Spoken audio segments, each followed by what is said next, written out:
मेरे प्यारे छात्रों, आप सबों का स्वागत है इस वीडियो में। और आज की इस वीडियो में हम लोग बात करने वाले हैं क्लास 12 के मंथली एग्जामिनेशन के क्वेश्चन पेपर के सॉल्यूशन की। तो आज हम बात करेंगे कक्षा 12 के मासिक परीक्षा जो हुआ था जुलाई 2024 में, इसी जुलाई को हुआ है, कल ही हुआ है। तो अंग्रेजी के जो क्वेश्चन पूछे गए हैं क्लास 12 के लिए, ठीक है, वो सब के लिए है, आईएससी, आईकॉम, आईए। तो ये जो मंथली एग्जाम में क्लास 12 के अंग्रेजी का क्वेश्चन आया था इस बार जुलाई में, हम उस पेपर का क्या करेंगे, सॉल्यूशन करेंगे, जिसमें 1 घंटा 30 मिनट समय दिया गया था। 50 अंकों का ये एग्जाम हुआ था और कोड है इसका 105 से लेकर 330 के लिए। जैसे 105 होता है साइंस के लिए, और ये इसी में अगर 305 होता है आर्ट्स के लिए, 205 होता है कॉमर्स के लिए, ठीक है। तो चलिए आगे बढ़ते हैं। सबसे पहले आता है हमारा सेक्शन ए, जिसमें 30 ऑब्जेक्टिव क्वेश्चन होते हैं, जिसमें से किसी 25 का ही जवाब देना होता है।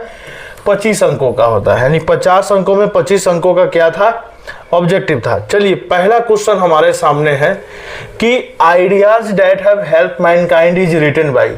Ideas that have help mankind, ये जो चैप्टर है किनके द्वारा लिखा हुआ है, ये बर्ट्रैंड रसल के द्वारा लिखा हुआ है। What was more important than domestication of animals, जानवरों के घरेलूपन होने से या जानवरों के पालतू बनाने से भी ज्यादा क्या महत्वपूर्ण था, तो वो था कृषि का आविष्कार। Who smashed Seibei's gourd to pieces। Seibei एक लड़का है, जापानी लड़का है, और वो कद्दुओं का कलाकृति किया करता था। तो उसके पिताजी से खुश नहीं थे, तो उसके पिताजी गुस्से में आकर हैमर उठाते हैं और सारे कद्दुओं को स्मैश कर देते हैं। स्मैश माने होता है कि इस चीज को टुकड़ा टुकड़ा कर देना, बर्बाद कर देना, तोड़ देना। तो ये कौन क्या हो जाएगा, हिज फादर, सिवई के पिता थे। The potter sold the gourd of Seibei for, potter ने सिवई का जो गुअर्ड है वो कितने में बेचा था, 50 येन में बेचा दुकानदार को। What did Seibei apply to get rid of unpleased gourd smell, Seibei क्या करता था, पहले कच्चा कद्दू लाता था, कच्चे कद्दू को क्या करता है, उसके अंदर के सारे जो गुदा होता था, बीज होता था, उसको निकाल देता था। फिर भी आप जानते हैं कि कद्दू हो या कोई भी सब्जी हो, उसमें एक अजीब तरह का स्मेल होता है, अगर उसको छोड़ दीजिएगा तो उससे बदबू आने लगेगा, है ना। तो उस बदबू को खत्म करने के लिए वो जो अनप्लीज्ड गुअर्ड स्मेल था, यानी कद्दू का वो जो अजीब सा स्मेल होता था, गंध होता था, उसको खत्म करने के लिए वो चाय पत्ती से उसका उपचार किया करता था, टी लीव्स का इस्तेमाल किया करता था। अगला है हमारा कि इन द ईयर 1946 टू 47, 1946 से लेकर 47 तक बड़ी संख्या में चिड़िया मारे गए, बहुत सारे पक्षी मारे गए। किस कारण से मारे गए, तो हंगर यानी भूख के कारण मारे गए। The teacher was dash with सिवेई's हैबिट ऑफ कलेक्टिंग गुअर्ड, जो टीचर था, उनका जो क्लास टीचर था सिवेई का, वो सिवेई के किस बात से नाराज रहता था, तो उसके कद्दुओं के कलेक्शन करने का जो उसका आदत था, हैबिट था, उस पे वो बहुत ज्यादा एंग्री रहते थे। ऑप्शन नंबर क्या हो जाएगा, सी। बाकी कोई भी ऑप्शन सही इसमें नहीं है, तो आप ऑप्शन को मिलाते चलिए आगे बढ़ते हैं। 8 नंबर क्वेश्चन है, where does the lady die, ये आपका एक कविता है, एपिटाफ। एन एपिटाफ एक कविता है, उसी से लिया गया है। उसमें एक बहुत ही सुंदर सी महिला है, लेकिन अब वो क्या है, मर चुकी है। तो वो कहाँ लेटी हुई है, लेडी लाई, तो अब वो कहाँ पड़ी हुई है, ग्रेवयार्ड। ग्रेवयार्ड यानी कि कब्रगाह में पड़ी हुई है।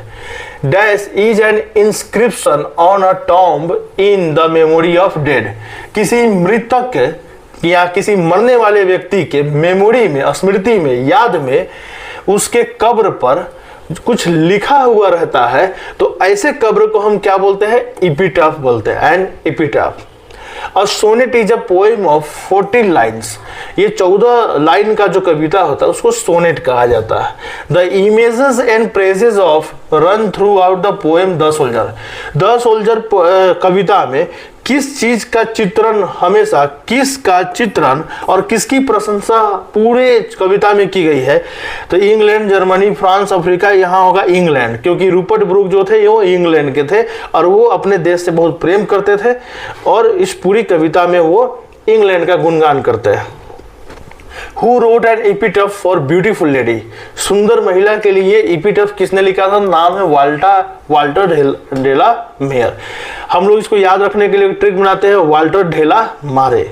ठीक है, आगे आते हैं 13 number, dash is remembered as a war poet. किनको वार पोएट यानी युद्ध कवि के रूप में याद किया जाता है? तो उनका नाम है Rupert Brooke. However rare it be, कहने का मतलब है ये जो लाइन लिया गया है ये आपके एक कविता है इपिटफुस से लिया गया है। उसमें कवि कहते हैं कि सुंदरता चाहे कितनी भी रेयर क्यों ना हो, कितनी भी दुर्लभ क्यों ना हो, सुंदरता चाहे कितनी भी बड़ी मुश्किल से दिखाई क्यों नहीं देती हो, लेकिन एक न एक दिन उसका भी क्या हो जाता है? नाश हो जाता है, वो भी उसका भी रूप ढल जाता है। तो ये किस चैप्टर से लिया गया है? एन इपिटफ से लिया गया है, वाल्टर डेला मेयर के चैप्टर से लिया गया है। द डस्ट स्टैंड्स फॉर, ये द सोल्जर वाली कविता में कवि जो है डस्ट शब्द का प्रयोग करते हैं, वो सोल्जर के लिए करते हैं, यानी कि अपने आप को एक अपने देश की धूल समझते हैं इस कविता में, सोल्जर वाले कविता में। तो इसको ध्यान में रखना है। Choose the correct passive voice of you are reading a novel. देखिए आपको पैसिव वॉइस चुनना है, एकदम ट्रिकी रखिए। वॉइस में टेंस चेंज नहीं होता है, वॉइस में टेंस में कोई परिवर्तन नहीं होता है, वर्ब में परिवर्तन होता है। तो यानी कि अगर ये प्रेजेंट टेंस में है तो वाक्य भी प्रेजेंट टेंस में ही होना चाहिए। तो देखिए सबसे पहला ऑप्शन देखिए सी, देखिए ये नहीं चलेगा क्योंकि यहाँ वाज लग गया। अच्छा दूसरा बात, अब देखिए ऑक्सिलरी वर्ब और भी फोर रहेगा, तो आपको पहले से पता है कि ऑक्सिलरी वर्ब है तो ऑक्सिलरी उसमें क्या होता है? सब ऑब्जेक्ट को सब्जेक्ट बनाते हैं। तो जब नोवेल को सब्जेक्ट बनाएंगे तो यहाँ सब्जेक्ट हो जाएगा अ नोवेल, जो कि थर्ड पर्सन है, और थर्ड पर्सन सिंगुलर नंबर अपने लिए इज लेता है। तो कौन कौन से ऑप्शन में इज है?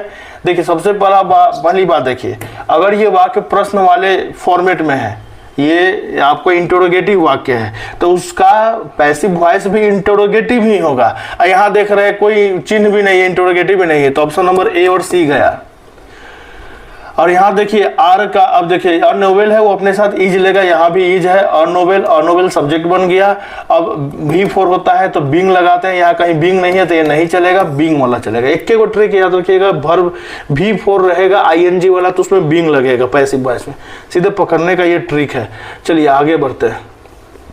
You dash listen to your senior, you sell, देखिए यू के साथ तो सेल का इस्तेमाल होता जनरली नहीं है, नहीं चलेगा। यू के साथ विल का अगर इस्तेमाल करेंगे, you will listen to your seniors, तुम अपने सीनियर्स को सुनोगे। अच्छा एक और है, you should listen to your seniors, तुम्हें अपने सीनियर्स को सुनना चाहिए। इस पूरे वाक्य में देखेंगे तो सबसे बेस्ट क्या लग रहा है? ये लग रहा है, ये एक सुझाव दिया जा रहा है कि आपको अपने सीनियर की बात सुननी चाहिए। तो ऑप्शन नंबर क्या हो जाएगा? बी हो जाएगा। ठीक है आगे आते हैं। Her sister always finds fault with या इन, फॉल्ट के साथ विथ या इन प्रीपोजिशन का इस्तेमाल होता है, तो फॉल्ट इन हर, उसकी बहन उसमें हमेशा कोई ना कोई फॉल्ट ढूंढते रहती है। हिज सैलरी इज 10 लाख रुपी। अब देखिए ये उसका सैलरी, उसका वेतन 10 लाख रुपए प्रति वर्ष है। ये जो प्रति शब्द है इसको कई तरीके से दिखाते हैं, इसको या तो हम पर से दिखाते हैं या हम एक आर्टिकल है ए का भी इस्तेमाल करते हैं। तो यहाँ होगा his salary is 10 lakh rupees per rupees a year, per year या अ ईयर। यहाँ ऑप्शन चूंकि पर नहीं है तो ऑप्शन नंबर क्या हो जाएगा? अ ईयर हो जाएगा। रेट को दिखाने के लिए आर्टिकल ए का इस्तेमाल किया जाता है। चलिए आगे आते हैं। माई पेयर ऑफ सीजर्स, देखिए सीजर्स है ना, सीजर्स, गॉगल्स, ग्लासेस, ये सब प्लुरल होते हैं। इनको सिंगुलर बनाने के लिए इनके आगे अ पेयर ऑफ जोड़ देते हैं। अ पेयर ऑफ ना जोड़ के माई पेयर ऑफ जोड़ा हुआ है तो बात बराबर है, ये सिंगुलर हो गया। ठीक है, तो यहाँ इज लगेगा, हमेशा याद रखिएगा। सीजर्स है ना, गॉगल्स, ग्लासेस, ये सब टाइप के जो ये ऐसे वस्तु जो जोड़े में पाए जाते हैं, जैसे कैंची में 2 भाग होता है, जोड़ा में, जूता जोड़ा में, जुराब जोड़ा में होता है, तो उनमें वो जनरली प्लुरल माने जाते हैं। उनको सिंगुलर बनाने के लिए उनके आगे पेयर ऑफ जोड़ दिया जाता है, इसलिए क्या लगेगा यहाँ? सिंगुलर वर्ब आएगा इज। चलिए choose the correct spelling, correct spelling चुनना है तो गौर से देखिएगा तो आपको साफ साफ दिखाई देगा, प्रेफुल, प्रार्थना पूर्ण। चूज द डायरेक्ट नरेशन, अब देखिए नरेशन में आपको पता है बहुत कुछ चेंज होता है, टेंस भी चेंज हो जाता है, वर्ब भी चेंज हो जाता है। अब जैसे यहाँ ही asked me where I was going, इसका डायरेक्ट नरेशन चुनना है। ठीक है, तो अगर सभी ऑप्शन को देखिएगा तो ये तो आपको लगभग सब में दिखेगा। वेयर वाला जो है, where have you going, where going you are, where are you going, ऐसा करके। अब एक छोटा सा बात ध्यान रखिए, कभी भी जनरली अगर वेयर वगैरह लगा है तो ये जो आर है ये तुरंत इसके बाद आना चाहिए सहायक क्रिया। आप देख रहे हैं कि सहायक क्रिया यहाँ बाद में है, तो ऑप्शन नंबर बी तो पहले गया। ऐसे ही ऑप्शन छाड़ते हैं, एक ऑप्शन उड़ा दिया, अब बचा 3 ऑप्शन। अब आते हैं वेयर हैव यू। अब जरा गौर से देखिए इसमें क्या क्या लिखा हुआ है। ही आस्क्ड मी, उसने मुझसे पूछा, वेयर आई वाज गोइंग, मैं कहाँ जा रहा हूँ। ठीक है, ये यहाँ पर है। अब इसका हमको क्या करना है, डायरेक्ट नरेशन चुनना है। तो अब यहाँ पे हम लोग ये देख सकते हैं, यहाँ ये वाला वाक्य उठाइए, वेयर आई वाज गोइंग। ठीक है, यहाँ वाज लगा हुआ है और यहाँ देखिए यहाँ V2 लगा हुआ है। तो आप जानते हैं नरेशन में इसके हिसाब से अगर ये पास्ट टेंस में होता है तो आगे वाला भी वाक्य पास्ट टेंस में लिया जाता है। इसका मतलब भले वो प्रेजेंट में रहेगा तो उसको पास्ट में बदलना है, प्रेजेंट इंडिफिनिट में रहेगा तो पास्ट इंडिफिनिट में बदलना है, प्रेजेंट परफेक्ट प्रेजेंट कंटिन्यूअस में रहेगा तो पास्ट कंटिन्यूअस में बदलते हैं। तो यानी कहने का मतलब यहाँ पे ये यहाँ पर जो है ये पास्ट कंटिन्यूअस हुआ है, वाज गोइंग लगा है, जरूर कहीं ना कहीं इज गोइंग रहा होगा। तो देखिए किस ऑप्शन में इज गोइंग या आर गोइंग लगा हुआ है, यही हो सकता है। यहाँ हैव लगा हुआ है, हैव यहाँ होना नहीं चाहिए। वेयर आर यू गोइंग, एक तो ये है, where are you going he asked me. अब यहाँ देखिए यहाँ 2 ऑप्शन है, एक ये है और एक ये है, लेकिन जनरली हम सी के साथ जाना चाहेंगे, डी के साथ जाना नहीं चाहेंगे। जनरली इसी फॉर्मेट में दिया रहता है। चलिए आगे आते हैं। The teacher and friend are, देखिए टीचर एंड फ्रेंड जब भी सब्जेक्ट में एंड लगा हो और 2 अलग अलग नाउन आए तो वो प्लूरल फॉर्मेशन बनाते हैं और उनके लिए प्लूरल वर्ब आर लगेगा, इज नहीं लगेगा। टीचर और मित्र, शिक्षक और मित्र स्कूल में हैं। The tiger was throw me at me till me, देखिए टाइगर बाघ मेरे पीछे था, ये सेंस यहाँ दे रहा है। तो क्या हो जाएगा, डी बिहाइंड हो जाएगा। Dash you stand on your head, ठीक है। अब यहाँ देखिए you stand on your head, क्या यहाँ देखिए आप अपने सर के बल, ठीक है, ये कुछ ऐसा निकल के आ रहा है। तो नीड में, अब किसी का सर के बल खड़ा होना जरूरत थोड़े ना होता है, संभावना थोड़े ना होता है। क्या तुम अपने सर के बल खड़ा होगे, एक ये है सेल है और एक कैन है। देखिए जब आप किसी को ऐसा कहते हैं क्या तुम अपने सर के बल खड़ा होगे या हो जाओगे, तो आप उसकी क्षमता की बात करते हैं, क्या तुम में क्षमता है उल्टा खड़ा होने का, यानी यहाँ कैन की बात होगा। ठीक है, कैन लगेगा। अजय यूजुअली डैश, देखिए यूजुअली सब जनरली आता है तो वो प्रेजेंट इंडेफिनिट के लिए जनरली इस्तेमाल होता है, प्रेजेंट में आदत को दिखाने के लिए यूजुअली। तो Ajay usually comes late, Ajay अक्सर लेट आता है। Dash I come in sir, ये तो आपका फेवरेट वाक्य है स्टूडेंट लोगों का, मे आई कम इन सर। तो कितना बुरा बोलता है, मैकमिन सर। मैकमिन क्या होता है, सीधे बोले मे आई कम इन सर, ये सही वाक्य होता है। Harish dash swimming, Harish dash, Harish swimming. अब यहाँ लव होगा, देखिए हरीश क्या है, एक नाउन है, प्रॉपर नाउन है, प्रॉपर नाउन सिंगुलर होता है, उसको थर्ड पर्सन सिंगुलर नंबर में रखते हैं। थर्ड पर्सन सिंगुलर नाउन जो होता है वो जनरली अपने साथ या क्या करता है, सिंगुलर वर्ब इस्तेमाल करता है। और यदि टेंस की बात करें तो वो अपने ऑक्सिलरी वर्ब की बात करें तो इज लेगा, टेंस की बात करें या V1 V2 V3 की बात करें तो ये अपने साथ V5 लेगा। तो ये V1 है, ये नहीं चलेगा। हैड लव स्विमिंग कैसे हो जाएगा, हैड के बाद V4 कैसे आ जाएगा, गड़बड़ हो गया। उसके बाद जो है इज लविंग स्विमिंग, अजीब नहीं लग रहा, ये नहीं होगा, लव्स होगा यहाँ। हरीश लव्स स्विमिंग, हरीश को तैरना पसंद है, ये होना चाहिए option number D. Choose the correct active voice of, अब देखिए फिर एक्टिव वॉइस चुनने के लिए आ गया, पैसिव दिया है, एक्टिव में बदलना है। The match was won by India, ये बाई लगा यानी पैसिव में है, एक्टिव में बदलना है, यानी इंडिया क्या रहा होगा, सब्जेक्ट। तो देखिए किस में सब्जेक्ट इंडिया है, सब में सब्जेक्ट इंडिया है। मैच सबसे लास्ट में रहा होगा, देखिए मैच सबके लास्ट में है, ठीक है। अब यहाँ जरा गौर से देखिए वाज वन लिखा हुआ है, आपको बार बार बोले हैं कि वॉइस में टेंस चेंज नहीं होता है, वर्ब केवल बदलता है। टेंस क्या क्या फील हो रहा है, पास्ट टेंस आ रहा है, तो हमारा वाक्य भी पास्ट टेंस आना चाहिए। जबकि यहाँ देख रहे हैं विन है जो कि प्रेजेंट इंडेफिनिट को दिखाता है, नहीं चलेगा। हैज प्रेजेंट को दिखाता है, नहीं चलेगा। विंस भी V5 है, ये भी प्रेजेंट इंडेफिनिट को दिखाता है, नहीं चलेगा। ऑप्शन नंबर कौन हो जाएगा, बी। टेक्निक सीखिए कैसे क्वेश्चन को पकड़ते हैं। यहाँ वॉइस लगाने की जरूरत नहीं है, यहाँ आपको वर्ब का टेक्निक लगाने की जरूरत है। तो इंडिया वॉन द मैच उसी का बनाइएगा, पैसिव तो बन जाएगा the match was won by India. अगला है हैव यू डैश राधा। देखिए हैव जब भी आता है टेंस वाले वाक्यों में तो उनके बाद भी3 आता है। सी, देखिए सी का 3 रूप चलता है, सी सौ सीन, ये है V1 रूप, ये है V2 रूप, ये है V3 रूप, ये है V4 रूप। हैव के बाद जनरली V4 नहीं आता है, V1 नहीं आता, V2 नहीं आता, क्या आएगा, V3D आना चाहिए। हैव यू सीन राधा, क्या तुमने राधा को देखा है, इस तरह का होना चाहिए। अब आते हैं दोस्तों, यहाँ तक तो आपको सभी YouTube चैनल पे मिल जाएगा, लेकिन इसके आगे का सॉल्यूशन हर YouTube चैनल आपको नहीं देगा, वो सिर्फ यहाँ मिलेगा। डिस्क्रिप्टिव की बात करते हैं, ऑब्जेक्टिव तो एक पर एक गुरु घंटाल लोग है यूट्यूब पर, सब बता देगा। डिस्क्रिप्टिव कैसे लिखे, कैसे आगे बढ़े, क्या अप्रोच लगा, इसकी हम बात करते हैं। पहले क्वेश्चन देखिए, सेक्शन बी यानी हम लोग डिस्क्रिप्टिव में आ चुके हैं, जिसमें आपको लिखना रहता है कॉपी पे। डिस्क्रिप्टिव टाइप क्वेश्चन, जिसमें आपका पहला क्वेश्चन है right an essay on any one of the following. आपको क्या किया जाता है, 5 टॉपिक दिए जाते हैं, जिसमें से किसी एक पर निबंध या ऐसे लिखना होता है। 5 अंकों का प्रश्न दिया गया था, आपको इसको ध्यान में रखना है। क्या क्या आया था, picnic, flood, slow but steady wins the race. धीमा लेकिन जो लगातार लगा हुआ रहता है वही रेस को जीतता है।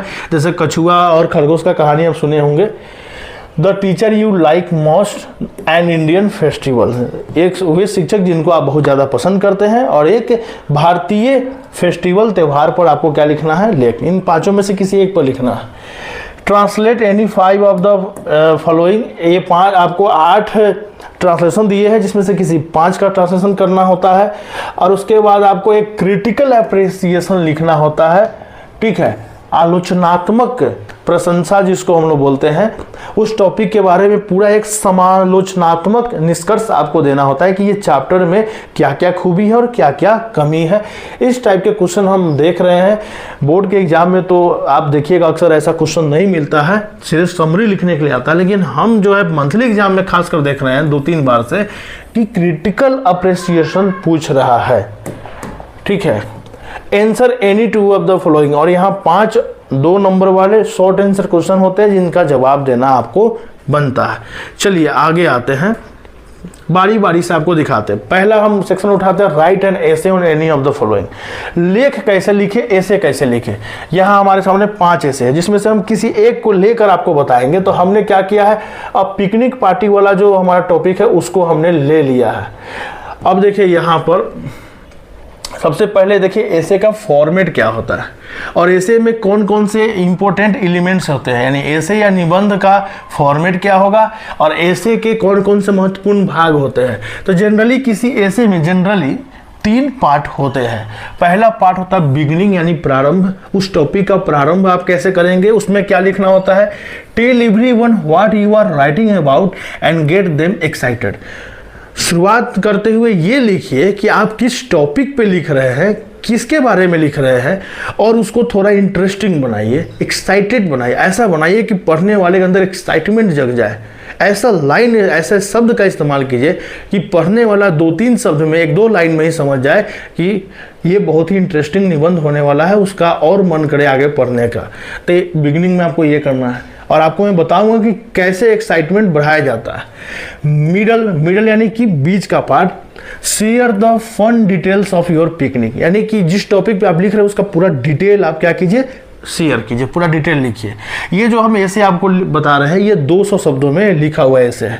एंडिंग की बात करें अगर, तो wrap things up and leave a happy feeling, सभी चीज़ों को इकट्ठा कीजिए, समराइज कीजिए, और एक अंत में जो है खुशनुमा एहसास छोड़ दीजिए अपने निबंध में। इस तरह से निबंध को लिखेंगे, क्योंकि पिकनिक पार्टी है तो खुशी की बात है, तो खुशनुमा एहसास छोड़ेंगे। कोई गंभीर मुद्दा होगा तो अंत में अपना एक गंभीर कंक्लूजन छोड़ेंगे। जैसा टॉपिक वैसा अंत देना है। अब आते हैं पिकनिक पार्टी की, हम बात करते हैं। अब पिकनिक पार्टी ये हमारा टॉपिक है, इस पर हमने क्या किया है, एक आपके सामने ऐसे प्रस्तुत कर रहे हैं। बिगिनिंग की बात करें, शुरुआत देखिए कैसे करेंगे। वी कुड बेयरली वेट, हम शायद ही इंतजार कर पाते, ठीक है, हमसे इंतजार ना हुआ। देखिए शुरुआत कैसे हो रहा है, एक का एक पटक दिया ला कर दम कि हमसे इंतजार ना हुआ, हम शायद ही रुक पाते, इंतजार कर पाते। अब ये लाइन पढ़ते ही पढ़ने वाले के दिमाग में रहेगा आखिर ऐसा क्या था कि इंतजार नहीं कर पाया। द पिकनिक बास्केट, एक टोकरी होता है पिकनिक पे जाने से पहले, उसमें filled with yummy treats sat proudly on the kitchen counter. Today was picnic day and it was going to be best one ever. आज पिकनिक दिन था और ये सबसे बेस्ट पिकनिक, आज का दिन सबसे अच्छा दिन होने वाला था। खूब बढ़िया से समझाया कि हाँ मैं अपने आप को रोक नहीं पाता और जो है पिकनिक बास्केट में सामानों को भरकर और हम चल दिए। आज का दिन बहुत ही अच्छा दिन है, यानी कुछ ऐसा फीलिंग दिया जा रहा है कि सामने वाले पढ़ते ही कहे कि हाँ कुछ तो धूमधाम वाला टॉपिक आया है। अब मिडल में देखिए, अब थोड़ा डिटेल में जाएगा। We jumped into the car, हम लोग कार में बैठे। ऑल चैटरिंग एक्साइटेडली, सब लोग आपस में बहुत एक्साइटेड होकर बात कर रहे थे। द पार्क वेलकम्ड अस, हम पार्क पहुंचे और पार्क ने हमारा स्वागत किया। With sunshine picking through the leaves and cool bridge blowing, और पार्क ने हमारा कैसे स्वागत किया, पेड़ के पत्तों से झांकते हुए सूरज की किरणें और बहती हुई हवाओं ने। देखिए कितना अच्छे तरीके से बातों को रखा गया है। तो इसी तरह से बोर्ड लिखा जाता है यहाँ पे सब। We spread out our checkered blanket, अपना जो चेकर्ड ब्लैंकेट है उस पर चेकर्ड यानी कहने को तो उस पर एक चेक वाला जो होता है ना, ऐसा टाइप का डिजाइन बना होता है उस पर। तो ऐसे ब्लैंकेट को अपना बिछाया, उस पर सब लोग बैठे, पिकनिक मनाई। यही सब डिटेल बातों को हम लोगों ने एक दूसरे से फन बातें शेयर की, खूब इंजॉय किया। इन सब बातों को लिखते हुए ये हमारा मिडिल पार्ट है। और अंत में एंडिंग देखिए कैसे किया गया है। The ride home was filled with a quite happiness, घर तक का जो राइड था वो पूरी तरह खुशी से भरा था। The best picnic isn't just about the food और गेम्स, एक अच्छी पिकनिक, ठीक है, एक अच्छी पिकनिक जो है वो खाना और केवल खेल के लिए है ना, ठीक है, ये नहीं है। इट्स अबाउट मेकिंग मेमोरीज, एक अच्छा पिकनिक का पहचान है कि वो सिर्फ खाने और घूमने और खेलने के लिए नहीं होता है, बल्कि एक अच्छा पिकनिक का पहचान है कि उससे जो कुछ ऐसी मेमोरीज जनरेट होती है, कुछ ऐसी यादें बनती है जो जीवन भर ताउम्र हमारे साथ रहती है। और जब भी याद आता है वो क्षण, वो पल, तो मन पे क्या होता है कि स्माइल सी आ जाती है। तो उसी की बात कर रहा है, देख रहे हैं किस तरह का एंडिंग दिया जा रहा है, ठीक है। एंड अंदर द बिग ब्यूटीफुल स्काई, एक विशाल सुंदर आसमान के नीचे, we knew this was the picnic memory we had always treasure, और हमने ये जाना कि ये जो पिकनिक था ये हमारे लिए किसी खजाने से कम नहीं था। तो देख रहे हैं कैसे बातों को, चीज़ वही है, तो साधारण सा टॉपिक है, लेकिन लिखने का तरीका देखिए कितना ज़्यादा खुशी झलक रहा है। ऐसा कि पढ़ने वाला अगर मायूस भी हो तो वो भी पढ़ के उसके अंदर की भावना भी बदल जाए। चलिए आगे आते हैं। अगला हमारा टॉपिक है ट्रांसलेट इनटू इंग्लिश, इंग्लिश में ट्रांसलेट करना है। जैसे माँ ने मुझे बहुत डांटा, my mother scolded me a lot, मुझे गाना पसंद है, आई लव टू सिंग, ठीक है। सिंग अ सॉन्ग भी आप चाहे तो लगा सकते हैं, आगे और सॉन्ग भी जोड़ सकते हैं। रमेश एक अच्छा इंसान है, Ramesh is a good person. यानी जो आपका जो ट्रांसलेशन है कुछ बहुत इजी होते हैं और कुछ ट्रांसलेशन थोड़ा ट्रिकी होते हैं, थोड़ा घुमावदार होता है। जैसे मनुष्य को हमेशा दुख में साथ देना चाहिए, तो वन, अब देखिए मनुष्य यहाँ लिखा हुआ है लेकिन बहुत लोग लिखेंगे मैन, ह्यूमन। देखिए अंग्रेजी में ना, इंग्लिश का एक तरीका क्या है कि आपको सेंस के आधार पे ट्रांसलेशन किया जाता है, ना कि एग्जैक्ट वर्ड्स के आधार पे।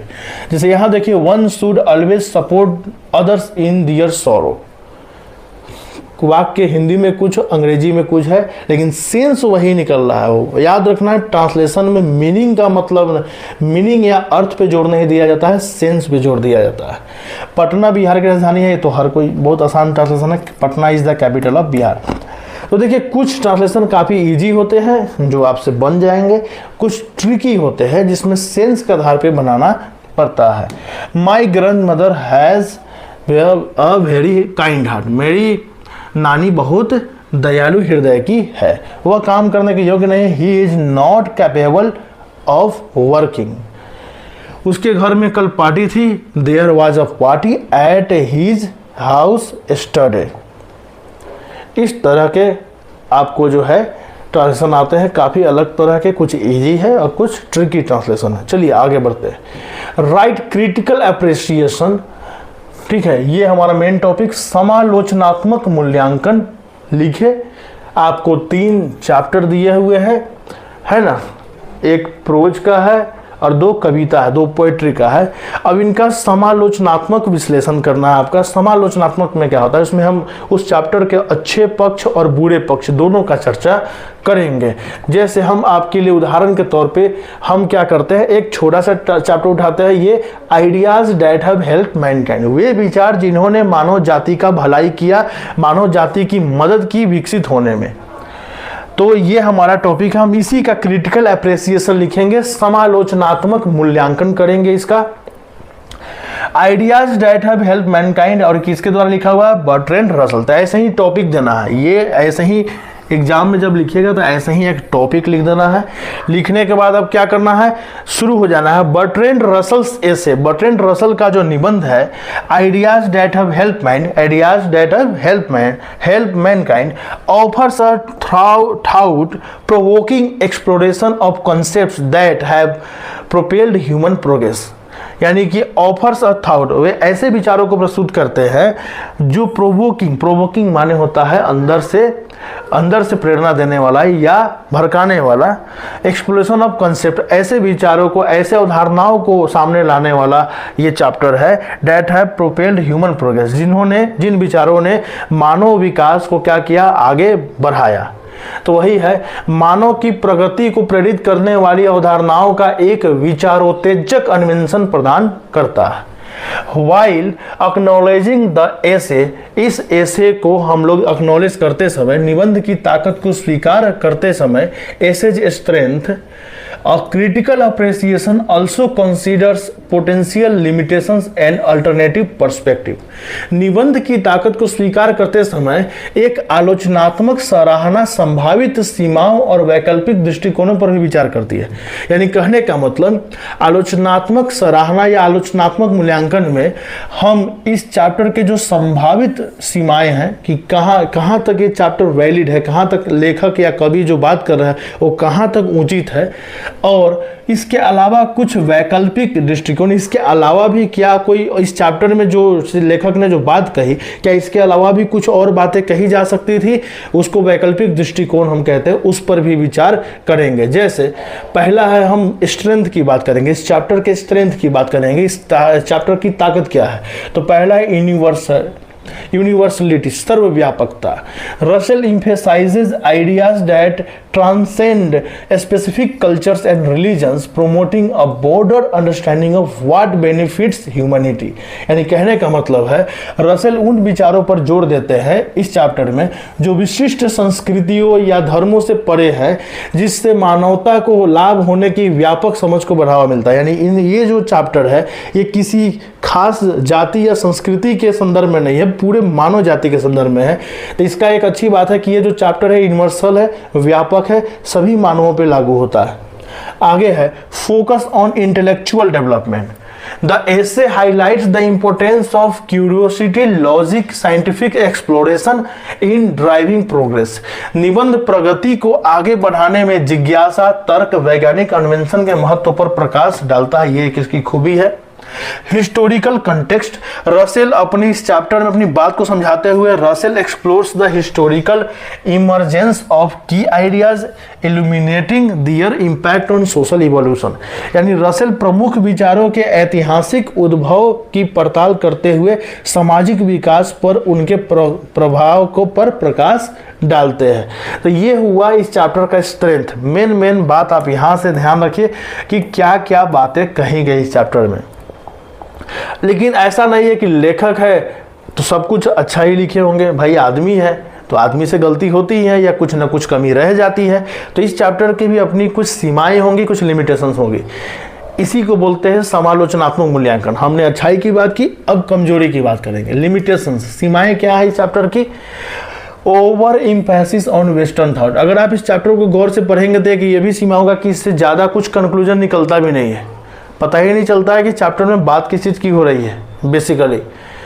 तो पश्चिमी विचारधारा पर अधिक जोर, ये जो इस चैप्टर में विचारधारा प्रस्तुत किया, क्योंकि बर्ट्रैंड रसल पश्चिम के राइटर है, तो उनकी जो संस्कृति, उनके जो इतिहास रहे हैं, वहाँ जो मानवों का विकास का इतिहास रहा है, उसका छाप इस चैप्टर पे ज़्यादा रहा है। लिमिटेड स्कोप ऑफ हेल्पफुलनेस, ठीक है, यानी सहायकता एवं स्वयं, ये सहायकता जो होती है व्यक्ति परक होती है। तो limited scope of helpfulness itself subjective, the essay might not consider the potential drawbacks और unintended consequence of certain ideas. इस निबंध में कुछ विचारों के संभावित कमियों और अनअपेक्षित परिणामों पर विचार नहीं किया गया। फोकस ऑन आइडियाज अलोन, केवल विचारों पे ध्यान दिया गया है इस चैप्टर में, जबकि मानव को आगे बढ़ाने में विचारों से भी ज़्यादा बहुत सारी फैक्टर रहे हैं जो मानव सभ्यता के उत्थान में अपना योगदान दिए हैं। जैसे तकनीकी प्रगति और सामाजिक संरचनाएं भी मानव की प्रगति में महत्वपूर्ण योगदान देती है, लेकिन यहाँ केवल बात की गई विचारों से ही कि आग का आविष्कार हो गया, पहिए का आविष्कार हो गया, लेखनी का आविष्कार हो गया, जो है खेती का आविष्कार हो गया, हमने जानवरों को पालतू बना लिया, हम विकसित हो गए।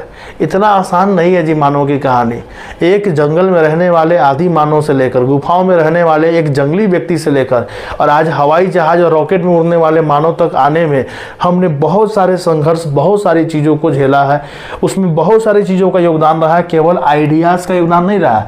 अब केवल विचार आते रहे, आइडियाज़ आते रहे और हम उनको प्रयोग में ना लाए तो वो आइडियाज़ किन काम के हैं। तो इसी पर बात की गई है। ये इसके 3 लिमिटेशंस है। उसके बाद क्या करेंगे हम? अल्टरनेटिव पर्सपेक्टिव देगा। अल्टरनेटिव पर्सपेक्टिव मतलब कुछ अपना विचार भी देंगे कि चैप्टर में लेखक चाहते तो इन चीज़ों को भी ऐड कर सकते थे, अपनी तरफ से क्या देंगे? Social and political ideas. इसमें सोशल एंड पॉलिटिकल आइडियाज़ पर उतना बात नहीं किया गया है। समाज को आकार देने और सामाजिक और राजनीतिक दर्शन की भूमिका की खोज करके निबंध को पूरा बनाया जा सकता था। यानी कुछ बातें ऐसी थी जिनको छोड़ दी गई कि समाज का क्या योगदान रहा मानव के विकास में, पॉलिटिक्स का, राजनीतिक दर्शन का क्या इस्तेमाल रहा, बड़े बड़े शासक हुए, उन लोगों ने कैसे अपने शासन व्यवस्था को आगे बढ़ाया, इसकी भूमिका की भी खोज की जानी थी। इसकी भूमिका पे भी बात करके चैप्टर को एक कंप्लीट चैप्टर बनाया जा सकता था। दूसरा है रोल ऑफ इंडिविजुअल्स, ठीक है, alongside abstract ideas acknowledging the contribution of specific individuals who champion और implemented them in reaches the narrative. अमूर्त विचारों के साथ साथ उन विशिष्ट व्यक्तियों के योगदान को भी स्वीकार करना चाहिए। यहाँ केवल उन विचारों पर बात की गई है जो पूरी मानव सभ्यता ने मिलकर खोजी या मानवों के पूरे समूह ने खोजी। लेकिन इतिहास में हम जानते हैं कुछ ऐसे लोग भी हुए, इंडिविजुअल हुए हैं। इंडिविजुअल माने होता ऐसे अकेले व्यक्ति हुए जिनके एक विचार ने, जिनके एक खोज ने, एक प्रयास ने दुनिया को कहां से कहां पहुंचाया। जैसे न्यूटन साहब को ही ले लीजिए, लॉज ऑफ मोशन दिए, गैलीलियो, अरस्तु। तो कई ऐसे लोग हुए जो मानव सभ्यता के विकास में अपना बहुत बड़ा भूमिका निभाया है। किसी ने एजुकेशन में भूमिका निभाया, किसी ने विज्ञान में, किसी ने कला के क्षेत्र में, नृत्य, संगीत, हर क्षेत्रों में जो है योगदान हुआ है, तब जाकर इंसान आज इस लेवल पे पहुंचा है। ये सब बातें, इन सब बातों को भी क्या करना चाहिए था, उसमें जगह देना चाहिए था इस चैप्टर में, जिसमें बर्ट्रैंड रसल ने इनको जगह नहीं दिया। तो आप देखिए, हमने अच्छी बातें भी की, सीमाओं की भी बातें की, और क्या क्या कमी रह गई उसको कैसे पूरा करेंगे उनकी बातें भी। इसी को बोलते हैं हम लोग क्रिटिकल अप्रिसिएशन। तो अगली बार से अगर आप एग्जाम देने जाए और किसी चैप्टर का ऐसा अगर लिखने के लिए आ जाए तो आप अगले चैप्टर में यही खोजिएगा कि उस चैप्टर की कौन कौन सी अच्छी बातें हैं, कौन कौन सी आपको बातें अच्छी नहीं लगी और कौन कौन सी बातें उसमें ऐड की जा सकती थी।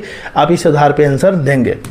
चलिए आगे आते हैं, अब कंक्लूजन की बात कर लेते हैं। या अंत में आपको अपना कंक्लूजन भी देना है कि Russell ideas that have help Mankind, यानी रसेल के विचार जिन्होंने मानव जाति की मदद की, मानव प्रगति के बौद्धिक आधारों को समझने के लिए एक मूल्यवान रूपरेखा प्रदान करता है। यानी कहते हैं, अंत में कंक्लूजन देंगे कि ये चैप्टर जो है मानव के प्रगति को समझने के लिए क्या रूपरेखा है, कैसे शुरुआत हुई मानव की, उसके विकास की, उसको समझने के लिए एक रूपरेखा प्रदान करता है। ये अच्छी बात है। हालांकि आलोचनात्मक सराहना के लिए इसकी सीमाओं को भी स्वीकार करना और सामाजिक उन्नति में योगदान देने वाले अतिरिक्त कारकों पर विचार करना आवश्यक है।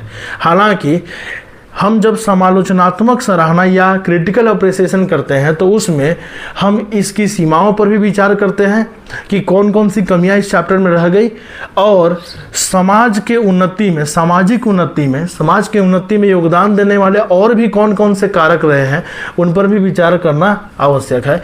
ये है कंक्लूजन। ऐसे अब जाके कंप्लीट हुआ ये टॉपिक, और अंत में है कुछ क्वेश्चन आंसर दिया रहता है लघुतरीय। जैसे एक छोटा सा हम क्वेश्चन आंसर आपको समझा दे रहा है।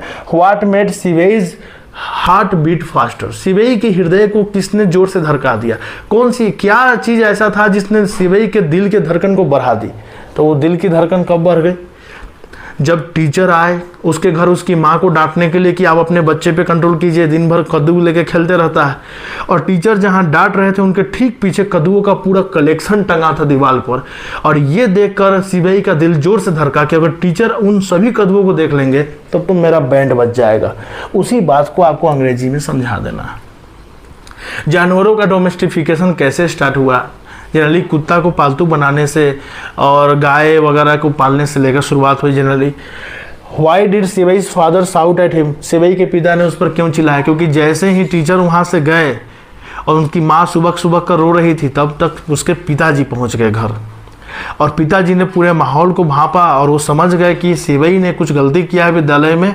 उसके बाद उसके पिताजी ने उसको बहुत कॉलर पकड़ के खींचा, उसको खूब पीटा, बढ़िया से साउंड बीटिंग हुआ, उसको डांटे और उसके सारे कद्दुओं को भी तोड़ दिया। इस तरह से हम इसके आंसर को लिखते हैं। लघुतरीय प्रश्नों के उत्तर को लिख सकते हैं, बढ़िया से समझा के याद कर लीजिए हिंदी में, और ट्रांसलेट कर करके अंग्रेजी में एग्जाम में लिखेंगे। आज के लिए धन्यवाद, इतना ही रहने देते हैं। वीडियो अच्छा लगा हो तो लाइक, सब्सक्राइब और शेयर जरूर कीजिएगा। Thank you.